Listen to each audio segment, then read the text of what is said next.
बिस्मिल्लाहिर्रहमानिर्रहीम। अस्सलाम वालेकुम। हकीकत टीवी साइंस एंड हेल्थ में खुश आमदीद। अब सही मायनों में इंडिया फंसा है और उसने फंसना ही था। जाहिर सी बात है, पाकिस्तान और सऊदी अरब का जो एग्रीमेंट है, अब वो सारी चीज़ें रौंदने जा रहा है, स्पेशली इंडिया के लिए। आप ज़रा इंडिया की मिनिस्ट्री ऑफ एक्सटर्नल अफेयर के जो रहनुमा है, अब उनकी शक्ल देखिए। ये गुफ्तगू करने के लिए आए और आप इनके चेहरे पर जो मामलात ख़राब है, आप उसका अंदाज़ा लगा सकते हैं। अब इन्होंने क्या कहा है, इंडिया के पास इससे सिवा बात करने के लिए क्या है। उन्होंने कहा कि हमने पाकिस्तान और सऊदी अरब का एग्रीमेंट देखा है और हम ये कह देना चाहते हैं कि इंडिया और सऊदी अरब की बहुत अच्छी पार्टनरशिप है, बड़े अच्छे ताल्लुकात हैं और अब से नहीं कई सालों से। हम सिर्फ इतना कहना चाहते हैं कि सऊदी अरब तमाम चीज़ों को, पाकिस्तान और उनके साथ जो मुआहदा हुआ है, इस मुआहदे के बाद इंडिया के साथ जो उनके म्यूचुअल इंटरेस्ट हैं, जो सेंसिटिव चीज़ें हैं, सेंसिटिविटीज और जो तमाम पार्टनरशिप है, उसको मद्देनज़र ज़रूर रखेगा। अब आप सोचें कि ये बात की है उसने, इसके पीछे क्या मकसद है। उसका ये मतलब है कि भाई साहब, बात पता क्या है, आपकी जो भी पाकिस्तान के साथ डील हुई है उसको लग रखे। इंडिया और पाकिस्तान की जब जंग होनी है तो आप काइंडली इसको हमारे साथ लड़ाई ना करें। हम आपके पार्टनर हैं, हम आपसे बड़ा तेल लेते हैं, आपके बिलियंस ऑफ डॉलर्स यहाँ पर इन्वेस्टमेंट है, तो आप इस चीज़ को मद्देनजर रखें। अब एक बात आप ज़हन में रखिएगा, ये जो इंडिया कह रहा है ना कि मद्देनजर रखे, फलाना रखे, ये रखे, वो रखे, आपको पता है कि गल्फ कंट्रीज के अंदर ये बात कितनी अहम थी। असल में ये जो कतर के अंदर हमला हुआ था, उसमें शुबा क्यों इंडिया की तरफ जा रहा है, क्योंकि इंडिया के जो जासूस पकड़े गए थे नेवी के, जिसको बाद में सजाए मौत हुई थी और बाद में मोदी उनको बचा कर ले गया था, वो असल में वो लोग थे जो इसराइल के लिए जासूसी कर रहे थे। अब मिडिल ईस्ट में ये बात फैलती जा रही है कि इंडिया के थ्रू इसराइल करता है जासूसी। अब उनकी सालमियत को खतरा पैदा हो रहा है। तो आप अंदाजा करें कि सऊदी अरब ने बिलियंस ऑफ डॉलर्स की इन्वेस्टमेंट किया इंडिया में, बिलियंस ऑफ डॉलर, और अब वो पाकिस्तान के साथ चले गए, वो इंडिया के साथ क्यों नहीं गए। जाहिर सी बात है, देखें जितना जश्न पाकिस्तान में मनाया जा रहा है, इंडिया में भी तो मुसलमान है ना। इंडिया में भी तो आप सोच रहे हैं हमसे ज्यादा मुसलमान है, 30-35 करोड़ से ज्यादा मुसलमान है वहां पर, लेकिन पाकिस्तान में जश्न मनाए जा रहे क्योंकि पाकिस्तान सऊदी अरब का बुरा नहीं कर सकता और सऊदी अरब पाकिस्तान का बुरा नहीं कर सकता। हमारे ताल्लुकात इस तरह के हैं और इसमें ऐसा नहीं है उतार चढ़ाव या कोई चीज़, ये नहीं, कोई ऐसी चीज़ नहीं। अब जो मामला हुआ है, इंडिया ये कह रहा है कि भाई ज़रा लिहाज करना। लिहाज किस चीज़ का? उस शिक में ये चीज़ मेंशन है, इंडिया का नाम नहीं है। सऊदी अरब पर हमला हुआ तो पाकिस्तान पर हमला तस्वुर किया जाएगा, पाकिस्तान पर हमला हुआ तो सऊदी अरब पर तस्वुर किया जाएगा। बात खत्म हो गई है।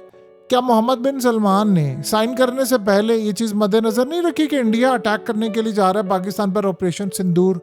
अभी तो पाकिस्तान के साबिक सेक्रेटरी खारजा ने कहा है कि अक्टूबर में इंडिया अटैक करने वाला है।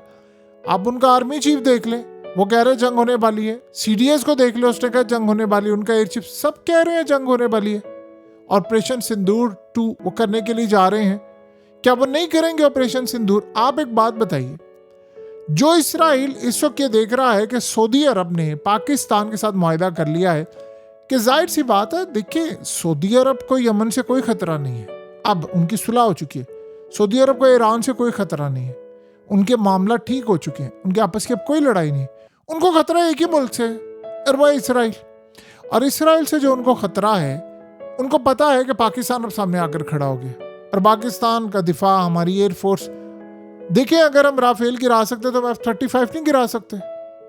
क्या इसराइल के F-35 नहीं गिराएंगे? क्या मिसाइल नहीं रोकेंगे? या हमारे मिसाइल वहां तक जा नहीं सकते? अब मामला ये हुआ है कि अगर पाकिस्तान पर अटैक होगा तो सऊदी अरब पर अटैक कंसीडर किया जाएगा, इंडिया चाहे अटैक करे।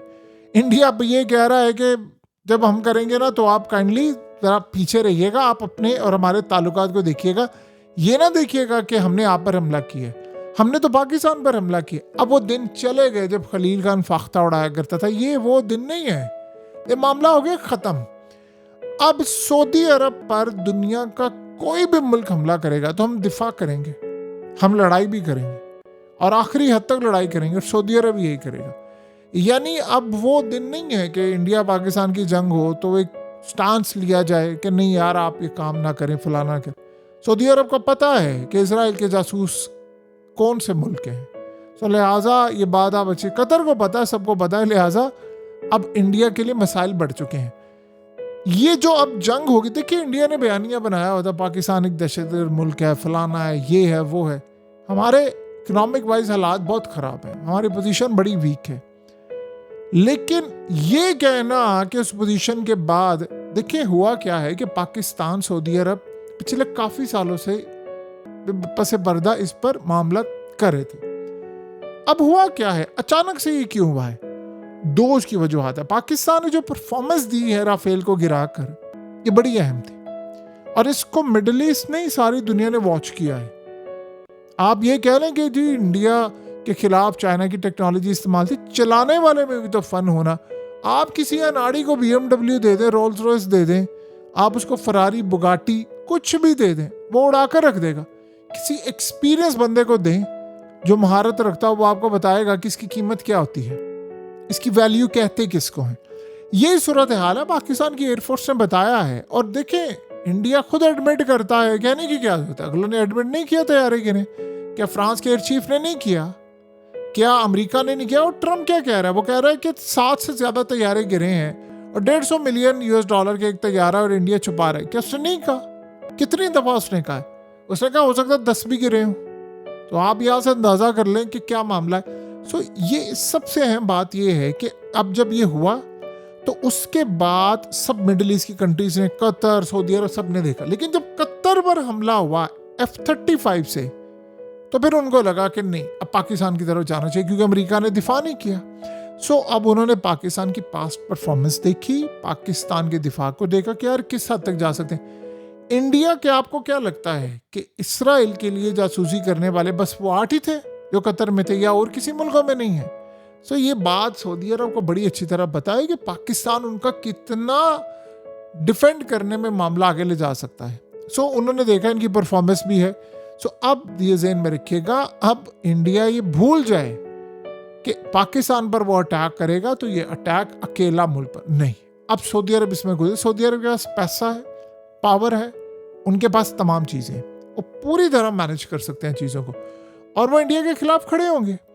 वो इंडिया के खिलाफ नहीं है, वो देखें कोई ऐसा मुल्क हो सकता है पाकिस्तान की उसके साथ दोस्ती हो सकता है बहुत अच्छा वो मुल्क हो, लेकिन वो सऊदी अरब पर हमला कर देगा तो पाकिस्तान पर हमला कंसीडर किया जाएगा। अब फिर हम दोस्ती भूल जाएंगे कि जी ये फलाना है या टिमकाना है या जो भी है। इसी तरह सऊदी अरब भी भूल जाएगा ये दोस्ती जब इंडिया हमला करेगा। उसके नजदीक देखिए मुआहिदा हुआ है, मुआहिदे के अंदर जो मेन शिक डाली है, क्या मोहम्मद बिन सलमान ने कंसीडर नहीं किया था ये शिक डालने से पहले कि इंडिया जब अटैक करेगा तो इंडिया जो कह रहा है आप लिहाज रखें? उन्होंने नहीं देखा अच्छा हम लिहाज रखेंगे, वो कह रहे हैं नहीं भाई नहीं, लिहाज वाले दौर चले गए हैं, इस वक्त अपने आप को बचाना, ब्लॉक में जाना है। इंडिया पर अटैक होगा तो इसराइल बचाने के लिए आ जाता है अनऑफिशियली। हम तो ऑफिशियली कह रहे हैं कि पाकिस्तान पर अटैक हो तो सऊदी अरब पर अटैक कंसीडर किया जाएगा, फिर आखिरी हद तक जवाब दिया जाएगा। देखिए सऊदी अरब पर हमला होता है अगर किसी वजह से इसराइल दुनिया की कोई ताकत, तो पाकिस्तान पर हमला कंसीडर किया जाएगा तो पाकिस्तान लड़ाई करेगा, तो सऊदी अरब क्यों नहीं करेगा? फिर आप ये ना कहें कि हमारे ताल्लुकात हैं, हमारे फलाना है। अब इंडिया को पता ऑपरेशन सिंदूर के साथ क्या होगा, अब 1000 दफा उसको सोचना पड़ेगा। इन सब के बावजूद इसराइल इंडिया से हमला करवाएगा पाकिस्तान, ये आप ज़हन में रख लो, होगा। ये होकर रहना है, उसका रिएक्शन क्या होगा, मुस्तकबिल में इनके ताल्लुकात कितने खराब होंगे। देखिए मिडिल ईस्ट को, गल्फ कंट्रीज को एक बात क्लियर हो गई है कि इसराइल से खतरा है उनको ईरान से खतरा नहीं है, यमन से भी खतरा नहीं है, उनको और किसी से खतरा नहीं, उनको इसराइल से खतरा है, और इसराइल का दोस्त है इंडिया। और ये बात आप ज़हन में रखिएगा, जो पाकिस्तान पर इसराइल के ड्रोन्स आए थे वो इंडिया के स्टाफ ने नहीं उड़ाए थे, वो इसराइल के ऑपरेटर्स थे, वही ऑपरेट कर रहे थे, वही उड़ा रहे थे, वही सारा काम कर रहे थे। सारी फुटेज जो पाकिस्तान के ऊपर से उन्होंने बनाई है, जो उनके ड्रोन्स आए हैं, जो जासूसी कर रहे थे या वो मारने आए थे, वो सारी की सारी इसराइल ने ली है। सो इसराइल बाकायदा पाकिस्तान के साथ जंग, इसराइल तमाम मुसलमानों के साथ जंग में है, तो आप ये सोचें कि आपका लिहाज करें, भाई आप लिहाज करते हैं, ये सवाल ही पैदा नहीं होता। लिहाज वाले दिन चले गए, अब आप अपनी खैर मनाएं। आप ऑपरेशन सिंदूर 2.0 शुरू करने से पहले 1000 दफ़ा सोचिएगा कि सऊदी अरब साथ खड़ा, और सऊदी अरब याद रखेगा इस्लामिक कंट्रीज़ का लीडर तस्वर किया जाता है इस वक्त मेजॉरिटी में। तो इस सारे मामले में ज़हन में रखिएगा, बड़े ममालिक किसके साथ खड़े होंगे ये आप अच्छी तरह समझे। सो इंडिया की पोजीशन वीक नहीं हुई, वर्स्ट हो गई है, कमज़ोर नहीं हुई, बदतरीन हो चुकी है। हकीकत टीवी साइंस एंड हेल्थ की इस वीडियो के नीचे कमेंट ज़रूर कीजिए, अपनी राय का इजहार ज़रूर करें, और इस वीडियो को हर जगह शेयर करते हुए चैनल को सब्सक्राइब ज़रूर करें।